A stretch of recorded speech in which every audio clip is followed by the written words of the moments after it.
गुरु का ध्यान कर प्यारे,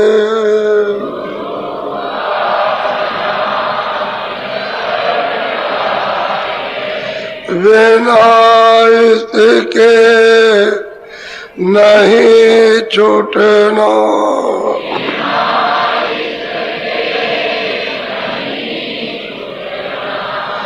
नाम के राम में रंग जा,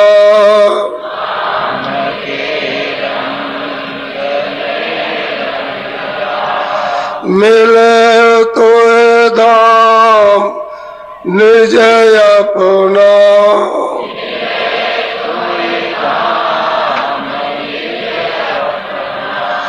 गुरु की शरण दृढ़ कर ले,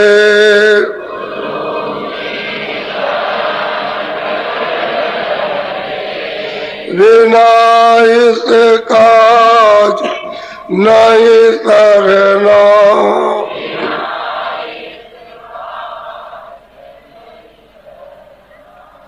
लोभ और मान क्यों चाहे,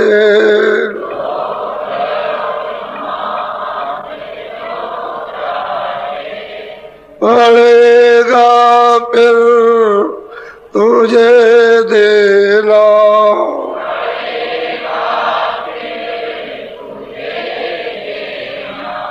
कर्म जो जो करेगा तू,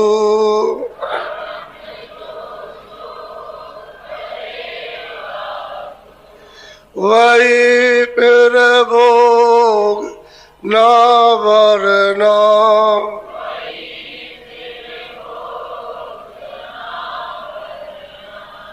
जगत के जाल में से जो त्यों,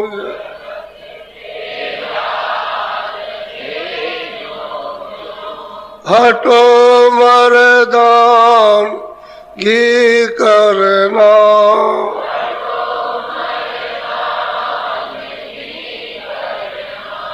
जिन्होंने मार मन डाला,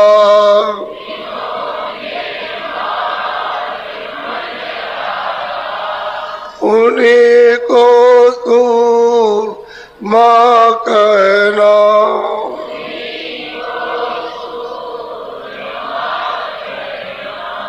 बड़ा बेरी ये मन घट में,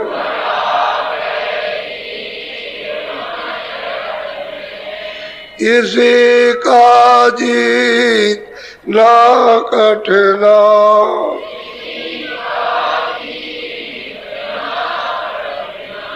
पढ़ो तुम इसी के पीछे,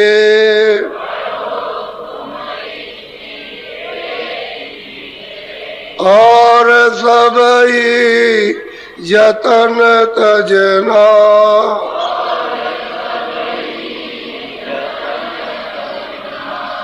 गुरु की प्रीत कर पहले,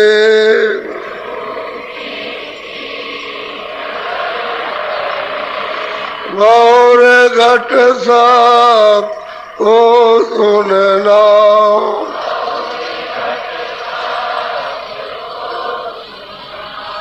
मान दो बात यह मेरी,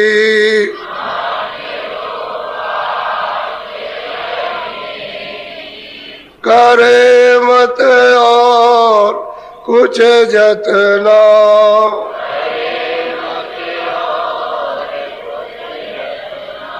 हार जब जाए मन तुझसे,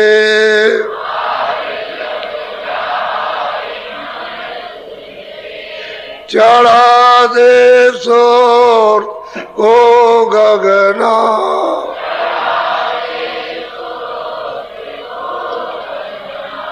और सब काम जग झूठा,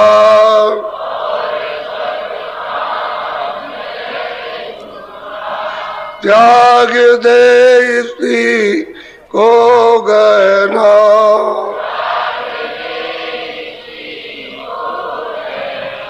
गुरु का ध्यान कर प्यारे,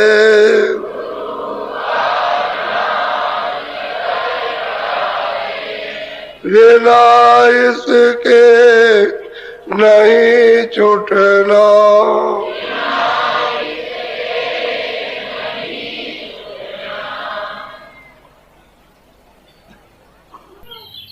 ये मनुष्य शरीर अनमोल है, थोड़े दिन के लिए आपको मिला। इसमें विशेष कर जो आपको दी गई वो बुद्धि दी गई, क्योंकि पांचों तत्व इसमें पूरे हैं।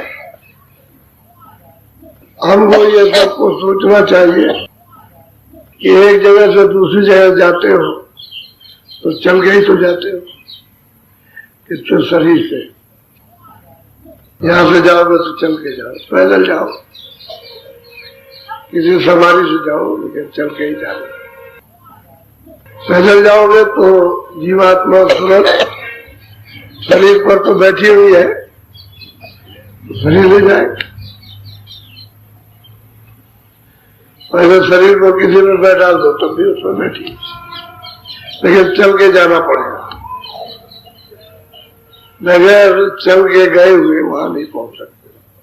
अब ये शरीर हम देखते हैं कि है, और रातों रात सो रहे तब तक खबर बगल में आई, घर बच्चा नहीं रहा।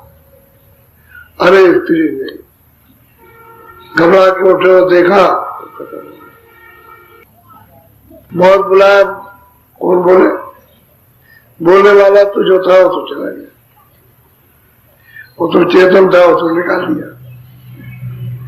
अब ये सोचना चाहिए क्यों कहा गया, इसी की जा खोज सबको करनी चाहिए कि वो कहाँ चला गया। यही अगर खोज करो तो कोई ना कोई आपको मिल जाए, लेकिन ये तो कुछ सोच करते नहीं हो। जो किताबों में लिखा है कहावत, कह रहे हो तो स्वर्गवास हो गया, तो स्वर्ग भी तो कहीं होगा। उस स्वर्ग में जाना वो भी तो चल के ही जाना है, ऐसे यहाँ से ऐसे तो नहीं पहुंच जाएगा, वो तो चल के ही जाएगा। लेकिन जब वहां गए नहीं तो वहां जाओगे कैसे? आप इस शरीर से दूसरी जगह नहीं गए तो वहां कैसे पहुंच सकते? ऐसे ही जीवात्मा, क्योंकि वहां स्वर्ग में शरीर तो है नहीं, यह आपका पंचभौतिक शरीर नहीं है, पांच तत्व का। वहां जल नहीं है, अग्नि नहीं है, वायु नहीं है, आकाश। इसमें से कोई भी मसाला स्वर्ग में नहीं है, तो आप कैसे जा सकते हो वहां? उसके जाने के लिए कोई रास्ता। तो जब आपकी खोज करोगे वो कहाँ गया, हम कौन है, वो कौन है, वो कहाँ गया और हम यहाँ कहाँ से आए, ये सोचना चाहिए। क्योंकि बच्चा भी जन्म लेता है तो कहीं ना कहीं से आता है, तो ये कहाँ से आया, हम कहाँ से आए, हमारे सामने जा रहा है, ये कहाँ चला गया। इसलिए खोज करो तो कोई ना कोई जानकार मिल जाए। तो हम खोजो तो कुछ करते नहीं है, जो कहावत चली आ रही है उसी को बस बहुत नहीं है। बस ये तो भूल भुलैया है, भूल गया और थोड़ी देर बड़ी माया ममता में इसी में आप फंस गए। आपने कभी किसी से पूछा भी तो सही बात यह है कि जहां भी जाना है चल के जाना, वैसे नहीं पहुंच सकते। ये सूरत अपने घर से आई, ऊपर से आई है तो सब लोगों को पार करते हुए लाई गई। ऐसा नहीं कि आंख उसकी बंद कर दी और सीधे ही ले आई, यहाँ छोड़ दिया करके, ऐसा नहीं। उधर से आई सब देखती हुई है, और जब भी जाएगी तो इधर से सब देखती हुई जाएगी। जहाँ स्वर्ग है उसको भी देखेगी, वैकुंठ है उसको भी देखेगी, ईश्वर उसको भी, ब्रह्मांड उसको भी देखेगी, ऊपर है उसको, पार ब्रह्मांड को भी देखेगी, देखती हुई जाएगी, देखती हुई आएगी। अब यहाँ आ गई तो भूल पड़ गई। आपको इतना सामान दिया गया है,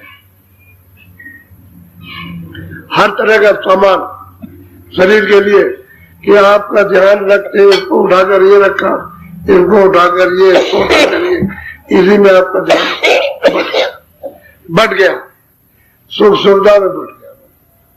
जब ध्यान उधर से बढ़ गया तो आपका उधर से टूट गया, ज्ञान टूट गया, जो बोध था वो अब इसमें फंस गया। इसको इधर ये मेरा है, तेरा है, इसी बोल तो रास्ता गए आप। जब रास्ता भूल गए तो कोई चाहिए, क्योंकि ये तो अपना भी घर नहीं है, यह आपका भी नहीं, यह किसी का घर नहीं है।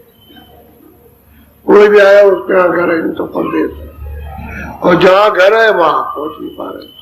और बहुत मेहनत करो, बहुत परिश्रम करो, बहुत तप करो, बहुत दान पुण्य करो, बहुत अपने शरीर को गला दो, सब काम करो तो आपको स्वर्ग मिल जाए, लेकिन फिर भी तो आप आ गए वापस लौट। फिर वही सधरने पर कोई सामान फिर मिल गया कम और ज्यादा, तो उसी में रखने में फिर टूट गया, वहां भी नहीं फिर जा सकते। इस तरह से सुनते जितनी भी आई है सब सामान पा करके इस मनुष्य शरीर में भूल गए और शरीर का सामान पाया। इसमें कोई सूरत का सामान या सूरत का धन इसमें नहीं है। ये जो कुछ भी है शरीर संबंधी, जिस तत्व का शरीर है उसी तत्व का सामान है, तो उसी के धन में लग गया। आप छोड़ नहीं रहे, जबरदस्ती पकड़े।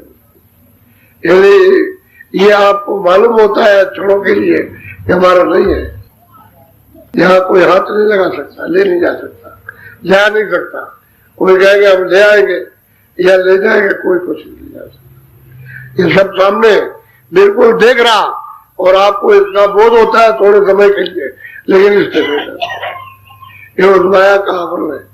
जैसे किसी तालाब में बहुत काई फैली हो और पानी न दिखाई देता हो, तो आप क्या करोगे? घड़े को जोर से मारोगे उसमें, जैसे ही मारोगे तो काई फट जाएगी, काई फट जाएगी, पानी दिखाई देगा, घड़ा उसमें बोर दो और पानी भर लो। जैसे ही घड़ा ऊपर आया फिर काई बराबर हो गई। ठीक आवरण इसी तरह से है। महात्माओं का जब आपको सत्संग मिलता तो बिल्कुल ऐसा मालूम होता है, काई फट जाती है, यानी कर्मों के पर्दे फटते हैं तो उस वक्त में आपको बोध होता है, और जैसे ही जरा सा हटे सामने से तो फिर वैसे हो जाता, फिर शून्य हो जाता, अवरोध हो जाता। ठीक है, दशा है। सब महात्माओं ने अपने अपने समय काल जब जब वो आए जीवों को सब बताया। ये नहीं कि विधि उनकी भाषा कुछ भी रही हो, लेकिन विधि एक ही रही, रास्ता एक ही रहा। वो उस समय की भाषा का जो जैसी जात की भाषा हो, शहर की भाषा हो, मिली जुली भाषा हो, तो वो तो उन्होंने उसका किया। जैसे संस्कृत थी, पहले हिंदी नहीं थी, उसी संस्कृत में से हिंदी निकली, और संस्कृत में से अंग्रेजी निकली, संस्कृत में से फारसी निकली, हर एक भाषा संस्कृत में से निकली। तो बात यह है कि आपने उसको छोड़ दिया, उसको पकड़ लिया, उसको छोड़ दिया, और वही भूल गए जो अपनी भाषा, क्योंकि वो तो भाषा सर्वदेश में एक ही भाषा थी, और उसका एक ही उच्चारण एक ही था। अंग्रेजी में भी वो उच्चारण होता है, और फारसी में भी, और अरबी में भी वो उच्चारण होता, और संस्कृत में बस वो जो देव आपने सरल कर दिए, उसका उच्चारण फुटकर हो गया। इसलिए आप तो महात्मा कभी किसी समय पर भी आए, उस समय की जो बातें होगी, जो प्रचलन में आएगी, वो लोगों को बताएंगे, और बाद में उसमें कुछ तरमीम, कुछ अदलाव बदलाव हो गया तो जो आएंगे वो फिर बताएंगे आकर, उसमें हो सकता है, लेकिन लगता तो एक ही है, वो दूसरा रास्ता है। कोई कहेगा भाई वो महात्मा आए थे 500 वर्ष पहले, तो ये बता गए, नहीं, रास्ता एक ही आने का, एक ही जाने का, मोटी बात। और रात को एक टेलीफोन आया कि हमारी ये समझ में नहीं आया घाट किसको कहते हैं। दोनों आंखों के बीचों बीच में सूरत बैठी है, उसके चारों तरफ मन बुद्धि चित्त बैठे हुए, उसी को घाट कहते हैं, उसी को दरवाजा कहते हैं, उसी को हरि का द्वार कहते हैं, उसी को मतलब है तिल कहते हैं, उसी को तीसरा तिल कहते हैं, उसी को एक ही चीज को आपने अपने समय में वर्णन कर दिया। आज्ञा चक्र इसलिए गुदा चक्र, इंद्रिय द्वार, नाभि कमल, हृदय, कंठ और छठवा जहाँ सूरत बैठी है उसको छठा चक्र कहते हैं। और सीधा सीधा तो अपने अपने समय में बता दिया, लेकिन घाट कहते हैं दरवाजा, गेट। उसी को गेट कहो, उसी को दरवाजा कहो, उसी को फाटक कहो, कुछ भी कहो, उसी को आप तिल कह लीजिए आप। लेकिन अब यह है कि समझाने की उसी के चारों तरफ मन बुद्धि चित्त बैठे हुए, तो उसको इधर बचाने दो, इंद्रियों की तरफ नीचे मत उतरने दो, उसी सूरत के साथ लगा दो। जो देखने का काम और सुनने का काम वो सूरत करने लगे और लग जाएगा तो सुनने लगेगा, देखने लगेगा। क्योंकि मन की मदद, चित्त की मदद, बुद्धि की मदद उसको मिलना चाहिए। क्योंकि पर्दा सब इन्होंने भाग दौड़ करके जमा किया, गंदगी तो इन्होंने जमा की है, तो इनको घाट नहीं समझ में। अब घाट नहीं आप समझ पाते हो, और कहते हैं कि जैसे बाहर आंखें बंद कर ली तो आंखों के बाहर का घाट तो ये, अच्छा आंख खुलेगी तब तो दिखाई देगा, ये पर्दा नहीं हटेगा तो कैसे दिखाई देगा। अब ऐसे वो पर्दा पड़ा हुआ, कर्मों का गंदगी का पर्दा पड़ा, खुलेगा तब तो अंदर दिखाई देगा। ये नहीं तो एक गंदा पर्दा है, ये बाहर से बंद कर लिया हमें कुछ दिखाई देगा। अब जैसे बाहर की आंखों पर गंदगी आ जाती है देखना बंद, तो गंदा ही पर्दा तो है। तो डॉक्टर के पास जाते हो, भूली हो गई, ये हो गया और वो हो गया, इसमें जाला बड़ा आ गया, तो उसको साफ कर देता है तो दिखाई देने लगता है। लेकिन उसकी भी तो तरकीब है, कुछ समय लगेगा, कुछ दवा डालेगा, कुछ उसकी गंदगी निकालेगा, साफ करेगा, कुछ मतलब बताएगा, युक्ति बताएगा। तो ये इसी तरह से महात्मा बताते कि जैसे बाहर ऐसे अंदर की आंख, वो आंख चेतन आंख है, और ये आंख जड़। इसमें जड़ का मतलब बोध होता, लेकिन प्रकाश सूरत का, क्योंकि प्रकाश में अगर नहीं देगी मतलब यह है कि तारों में, तो फिर सामने देख नहीं सकते हो।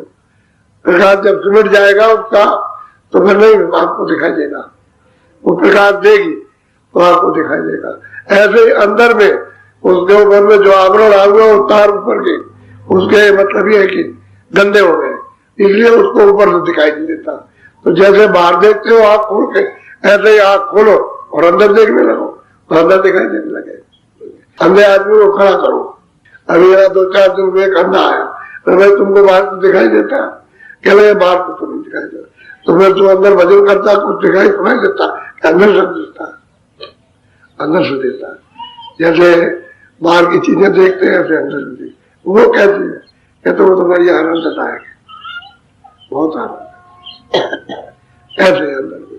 तो कह रहे घाट पर इधर की आंख इनको बंद करो, उलट दो, अंदर की आंख उलटने का मतलब ऊपर देखने लगो, ऊपर की तरफ में।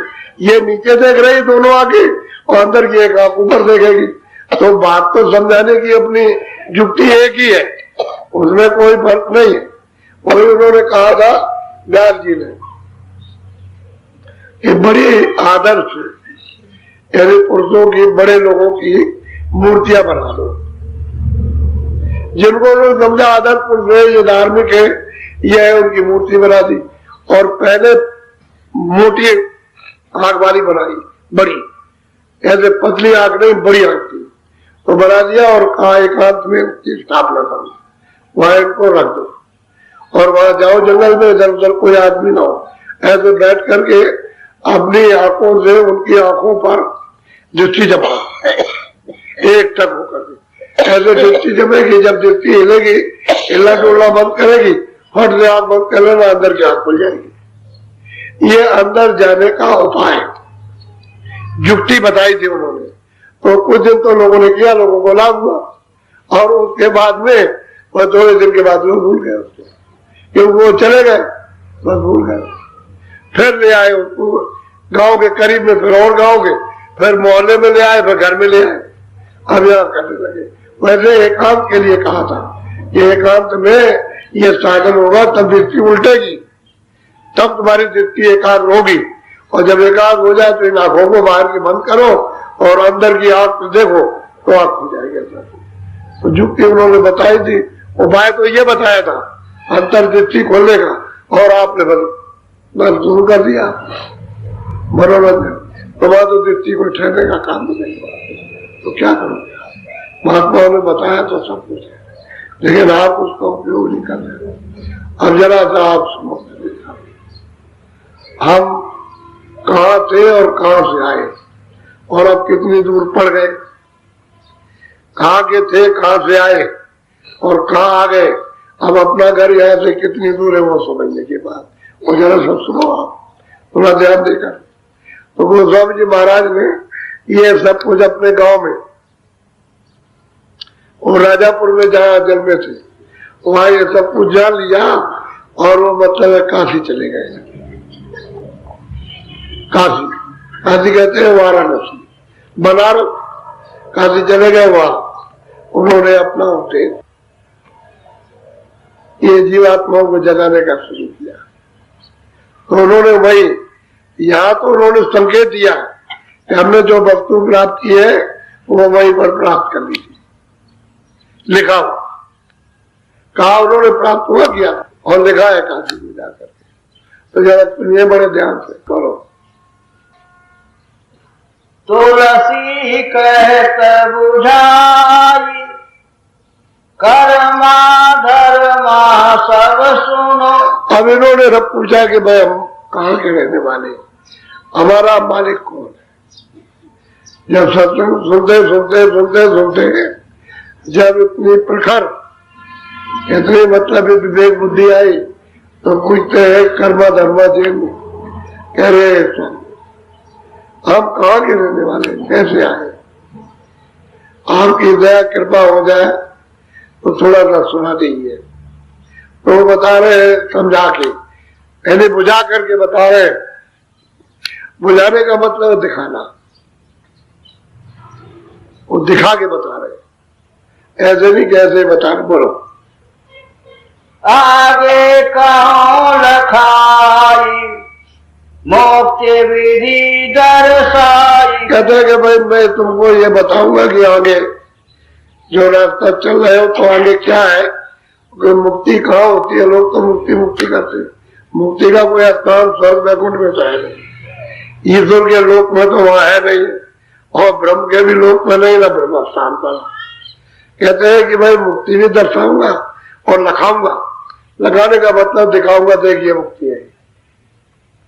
कर्मा धर्मा तू चिंता क्यों करता, मुक्ति तुझे दिखाऊंगा, लखाऊंगा, बताऊंगा तुझको मुक्ति कैसे प्राप्त की जाती है, कैसे देखी जाती है और कहाँ मुक्ति जीवों को मिलती है। सुनते जिस मुक्ति स्थान पर पहुंची वो कहाँ है, ये गोस्वामी महाराज ज्ञानियों को बहुत विधि विधान के साथ समझा रहे। बोलो। कहे तुलसी सोने अगम संदेशा आदि अंत दर्शाओ देशा। अब गोस्वामी महाराज कहते हुए रहते तो हम जमीन पर है, या हमें यहाँ तवंत हो गया और वहां आद है, और वहां आद है, यहाँ हो गया। कहते अब तू रहते तो हम यहाँ पर, तो मैं यहाँ से वहां तक सब तुझे बताता हूँ, दर्शाता हूँ तुझे। और फिर यह है कि तुझको जब ये दर्शाऊंगा, बताऊंगा, तुझे लिखाऊंगा भी, दिखाऊंगा, क्योंकि वो दिखाने की बात है कि दिखाऊंगा तुझको। अब तू सुन उसको अच्छी तरह से, चेत करके सुन, जाग करके, सो के मत सुनना। बोलो। जब नहीं प्रथम रहे एक पुरुष नामा चौथे पद के पार। अब वो गोस्वामी महाराज इशारा करते हैं जिनों से कि देखो भाई, कर्म धर्म पहले एक था, वो पुरुष का नाम था, उसका नाम ही अनाम है, अब भी उसका नाम एक ही था। वो कहते हैं था का चौथे पद के पार, चौथा पद सतलोक, कहते हैं उसके पार था, वो अनाम धाम एक था। पहले तो चौथा पद भी नहीं था, और ये जब चौथा पद नहीं था तो यहाँ तो कुछ होगा ही नहीं, पहले तो वही था। लेकिन वो बता रहे कि देख यहाँ रहते हो तो अब मैं बताता हूं कि भाई वह नाम एक था, लेकिन वो चौथे पद के पार है, वहां चौथे पद में नहीं मिलेगा ना इधर मिलेगा, वो पार जाओगे तब मिलेगा वो। तो कहते हैं मैं उसकी पूरी की पूरी आपको विवरण के साथ तुझे बताता हूँ पहले कौन था। बोलो। जब नहीं रहे गगन आकाशा, चंदा सूरज नहीं प्रकाश। कहते भाई देख कर्मा धर्मा, ये सूरज, ये चांद, ये तारे, ये जमीन, ये मतलब जल, ये मतलब ये है कि आपके वायु, ये अग्नि, कहते हैं वहां ये कुछ नहीं था, कुछ यहाँ कुछ नहीं था, कोई चीज यहाँ थी। जब ये नहीं था ये बताओ तो आप किस पर रहोगे? अरे आप कहाँ रहोगे, क्योंकि यहाँ तो कुछ था नहीं। टिकना कैसे होगा? जब है जमीन पर जमीन होगी तब आपका ये शरीर होगा तो इस पर टिकोगे आप। तो कहते हैं आसमान भी नहीं था। अच्छा, कहते हैं चांद भी और सूरज भी नहीं थे प्रकाश करने वाले, ये कुछ भी नहीं था पहले, यहाँ कुछ नहीं, वो अकेला था। बोलो। क्या? धरती अग्नि न पवन निवासा, पानी जग रहे नहीं बासा। कहते जगत में कोई पशु पक्षी कीड़े मकोड़े, जब जल नहीं था, थल नहीं था, ये कुछ भी नहीं था, तो कहते कोई नहीं था, न कोई जंगल न कोई पहाड़ थे, कहते कुछ था ही नहीं। अब देखिए अभी संवत 1589 में जल हुआ और 1614 में काशी गए। अभी तो इन्होंने लिखा ही, और कोई ज्यादा दिन की बात थोड़ी है, थोड़े दिनों के बाद 2 दुनिया खत्म हो जाएगा, उसमें आ गया और क्या। तो कहते हैं कि पहले कुछ भी नहीं था यहाँ कुछ था ही नहीं। बोलो। पिंड ब्रह्मांड न लोक नहीं होई, और लोक विधि नहीं सो। अब गोस्वामी जी महाराज कहते हैं देखो कर्मा धर्मा, ये शरीर नहीं था, अंड लोक नहीं था, और ब्रह्मांड लोक नहीं था, कहते हैं कुछ नहीं था। जब ये नहीं होगा तो वो अंड और मतलब ब्रह्मांड कहां से आ जाएगा? यहाँ था ही नहीं कुछ, यहाँ भी नहीं था, ऊपर में भी कुछ नहीं, कहते हैं कोई चीज यहाँ पर नहीं थी। बोलो।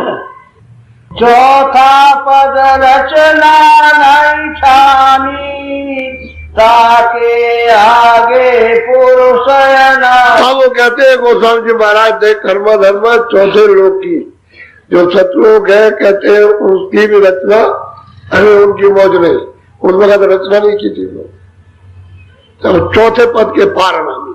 तो कहते हैं पहले वो अनामी था, चौथे पद की भी रचना नहीं हुई थी, सतलोक की भी रचना ही, जहाँ पुरुष है उनकी भी रचना नहीं हुई। तो यहाँ तो कुछ होने वाला नहीं, क्यों? ये तो सब कुछ इतना भी हुआ, ये तो सतलोक से सब कुछ हुआ, ऊपर से तो हुआ नहीं।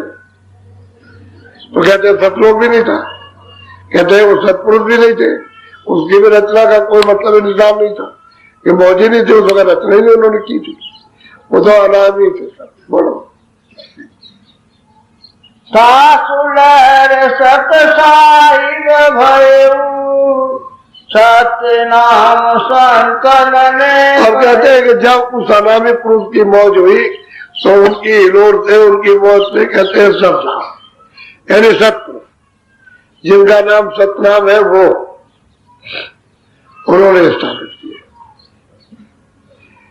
अनामी पुरुष की मौत से ही सत्पुरुष, वो सत्य देश में, सतलोक में, सचखंड में, वहां उन्होंने उनको स्थापित किया।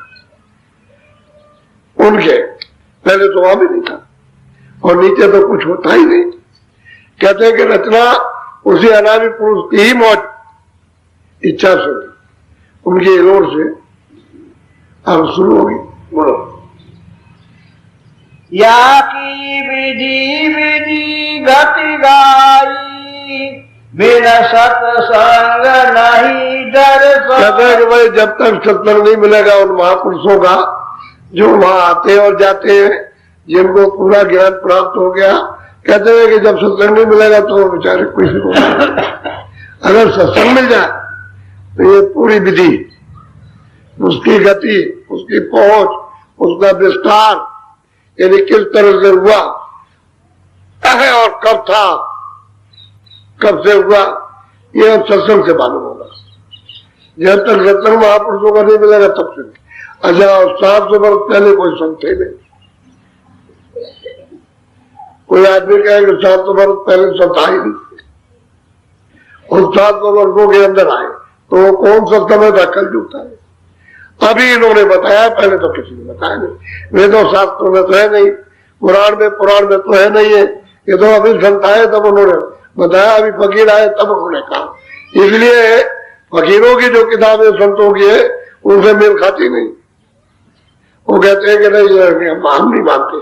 अरे वो तो कहते हैं हम इसको ही मानते हैं, आप कहते हैं हम इसको नहीं मानते। क्यों? आगे का तो आपने जाना ही नहीं, उसको देखा ही नहीं, और तुमने ये भी नहीं देखा जो इसमें लिखा है, वो भी नहीं देखा, तो आप मानोगे कैसे?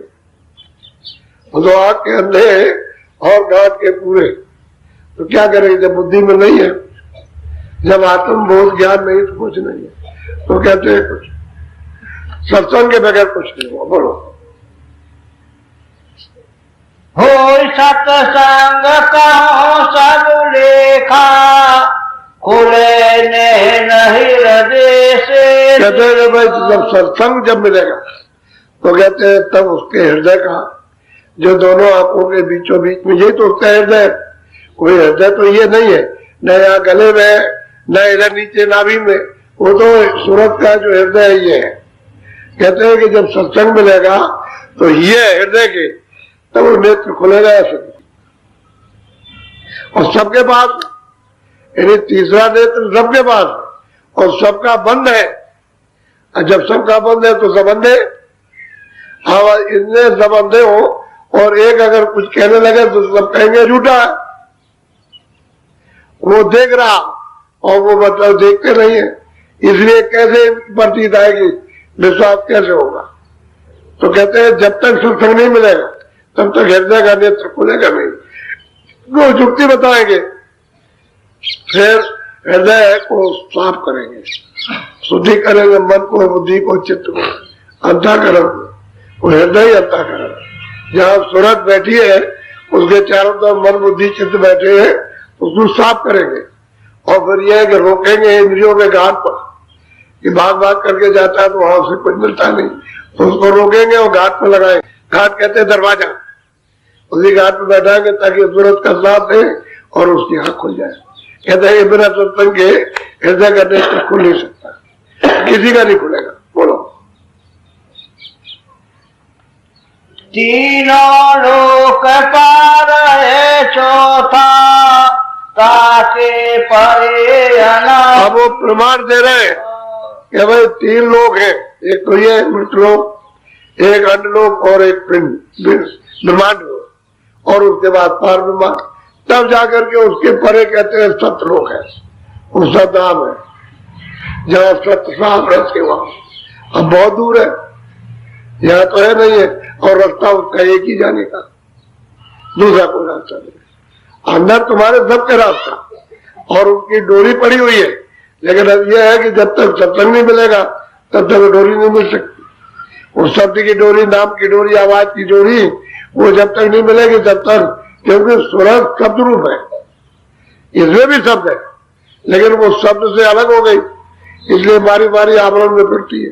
अगर वो शब्द उसको मिल जाए और अपनी चेतनता को पकड़ ले तो इससे निकल जाए, और वो शब्द नहीं मिलता उसको, वो डोरी नहीं मिलती है। तो कहते हैं बिना सत्संग के वो जगह की नहीं। वो कहते हैं कि भाई 3 लोग के पार चौथा है। अब 3 लोग ईश्वर का लोग, ये यहाँ मृत लोग, उसके बाद जो मतलब है कि ब्रह्मांड है, और उसके परे पार ब्रह्मांड, तब जाकर के सत्य देश है।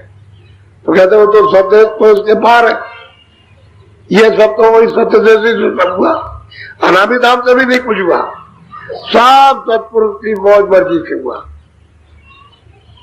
अनामी पुरुष की तो जो मर्जी होनी चाहिए तो हो गई, और ये सत्पुरुष की मर्जी। कहते हैं चौथा धाम ये तीनों के पार है। बोलो। सासु लहर उपजा सतनामा, चौथे पद की रचना। सब कहते हैं कि उनकी जो हिलोर हुई वो अनादि पुरुष की उससे सतनाम सस्ता। कहते हैं कि फिर वो रचना फिर हुई। अब उनकी जब रचना होगी तो फिर नीचे का विस्तार होगा। इनकी इच्छा से फिर नीचे सब विस्तार होगा। सुनते सतलोक से ही आएगी, शब्द ही जाएगी, और ये जितने भी है ये सब के सब वही से आएंगे। वही जो आप में प्रकाश है वही उनमें है। ये नहीं कि उनका प्रकाश कम था और आपका मतलब ज्यादा है, आपका कम था, उनका सब में एक ही प्रकाश में रहती थी, एक ही शक्ति में, एक ही ज्ञान में, एक ही बोध में। अब यह है कि उनको पहले भेज दिया और फिर उन्होंने इनको जब भेजा, इनको ईश्वर को, ब्रह्म को, पार ब्रह्म को, तो उसके बाद में मतलब यह है कि फिर उन्होंने तपस्या की और हमको फिर बाद में जब खुश हो गए तो हमको दिया। वही अंतर है। तो हमको नीचे उतार दिया। अब नीचे जब आए थे तो पूरा बोध था, फिर उसमें कोई कमी नहीं थी किसी तरह। लेकिन जब यहाँ फंसोगे, जब आपको अधिकार देंगे तब गड़बड़ी हो जाएगी, तब आपका सब छिन जाएगा। लुट जाओगे आप मैदान में। जैसे कोई आदमी बहुत धनधाम रहता, मैदान में लुट गया, उसके पास कुछ नहीं रह गया। ऐसे भी लुट जाओगे, ज्ञान लुट जाएगा, शक्ति लुट जाएगी, आनंद लुट जाएगा, और सूरज का जो प्रकाश था वो लुट गया और बस आप आवरण में आ गए। ठीक यही बात हुई। वो ऊंचे पद पे बैठे, अब आ गए, बस ये बात है। और नहीं तो जिस तरह से ये आए पहले सुनते नहीं गए, उसी बहुत में उसी शक्ति है, उनमें कोई कमी नहीं किसी में। जब ये पहुंच जाएंगे तो वही होता है। बोलो। सासु लहर उपजा सतनामा, चौथे पद की रचना। बस कहते हैं चौथे पद, फिर उन्होंने रचना का विस्तार किया। बोलो। ताते भये 16 निर्वाणा, जिनमें एक की करो बखान। कहते हैं 16 निर्माण हुए, 16 उनके पुत्र हुए सतनाम सतपुरुष में, उन्होंने भेजा उसको। और सबसे जो छोटे हैं, क्योंकि छोटे क्यों है, पहले तो सब बराबर थे वो, लेकिन वो नीचे यहाँ आकर के सबसे नीचे स्थान पर सैदल कमल में उनको यहाँ ला करके उसी धार पर बैठा दिया। शब्दी की धार है, उस सब धारा है, और उसी धार पर यहाँ नीचे बैठा दिया। सबसे नीचे स्थान वही है, यहाँ लाकर, इसलिए सबसे छोटी और बाकी इनसे बड़े बड़े। उनकी रचना भी बड़ी है, उनका प्रकाश भी, सब कुछ, उनकी शक्ति भी ज्यादा बहुत, लेकिन ये सबसे छोटे। तो कहते हैं कि और तो छोड़ दीजिए, छोटे के बखान करता हूँ, वर्णन करता हूँ। ये जो सैदल कमल में जिनको निरंजन कहते हैं, जिनको मुसलमान खुदा कहते हैं, और मतलब एक ईसाई उनको गाट कहते हैं, वो यही सैदल कमल में, इन्हीं को हिंदू निरंजन भगवान कहते हैं। बोलो। 16 निर्गुण निर्वाणी, निराकार जाई को जा। कहते भाई ये तो निराकार है, वैसे तो उनका आकार ही है, क्योंकि उनका दर्शन होता है। लेकिन क्यों मतलब है कि निराकार है? क्या मतलब है? तुम्हारी सबकी आंखें बंद होगी, नहीं देख सकते हो, लेकिन आंख खुल जाए तो दिखाई देते ही हो। कहते हैं भाई वो निराकार, आकार है उनका, लेकिन दिखाई न देने के कारण निराकार। अब यह है कि सत्संग मिल जाए तब तो आंख खुले, तब तो दिखाई दे, और सत्संग नहीं मिलता है तो सबकी आंखें बंद है, उनको नहीं देख सकते, इसलिए वो निराकार है। अब जैनियों में भी यही बात है, अपने हिंदुओं में भी यही बात है, ईसाइयों में भी यही बात है। समझते कुछ नहीं, लकीर के फकीर। जो बताया गया है भाई किस तरह से तुम उसको पा सकते हो, ये भी नहीं करता, कोई नहीं करता। क्या मतलब यह है कि ये गंदे काम इसमें करते हो, कूड़ा कचरा लाते रहते दिन और रात, तो ना उनको खुदा मिलेगा, ना उनको गार्ड मिलेगा, ना आपको ईश्वर मिलेगा, कुछ नहीं। वो तो नियम है, उसकी निर्मलता है। निर्मल जन सोमय पावे, जब मन बुद्धि चित्त अंतःकरण जीवात्मा निर्मल हो जाए तभी तो मिलेगा, तभी तो देखता वहां खुलेगी। और गंदगी जमा रहेगी तो फिर क्या हो, तो निराकार है। आकार है उसका, लेकिन तुम्हारी बुद्धि के लिए वो निराकार। कहते भाई निराकार आकार किसको कहते हैं? जब आंखें तुम्हारी बंद हो जाती है सब सृष्टि का जितना भी रूप रंग है सब निराकार, क्योंकि आग नहीं आपके पास, इसलिए सब निराकार है, कोई उसका आकार नहीं। जब आपके अंदर की आंख बंद हो गई तो परमात्मा निराकार हो गया। ऐसे तो उसका आकार ही है, क्योंकि आकार ना होता है। जब सूरत आकार में बैठी है तो उसका भी आकार है। ये आपका स्थूल आकार हो गया, इसके अंदर में छुपी बैठी है। और उनका मतलब यह है कि सूक्ष्म आकार हो गया, उसमें भी तो तत्व है, उसमें भी है तत्व, मन बुद्धि चित्त और अहंकार। और मतलब यह है कि शब्द स्पर्श रूप रस गंध, ये उसमें तत्व है, उसी में छुप के बैठे हुए। लेकिन ये ऊंची मंजिल पर है, आप मतलब ये क्या गंदगी में बैठे पत्थर, आपकी आंख बंद हो गई, उनकी आंख खुली है।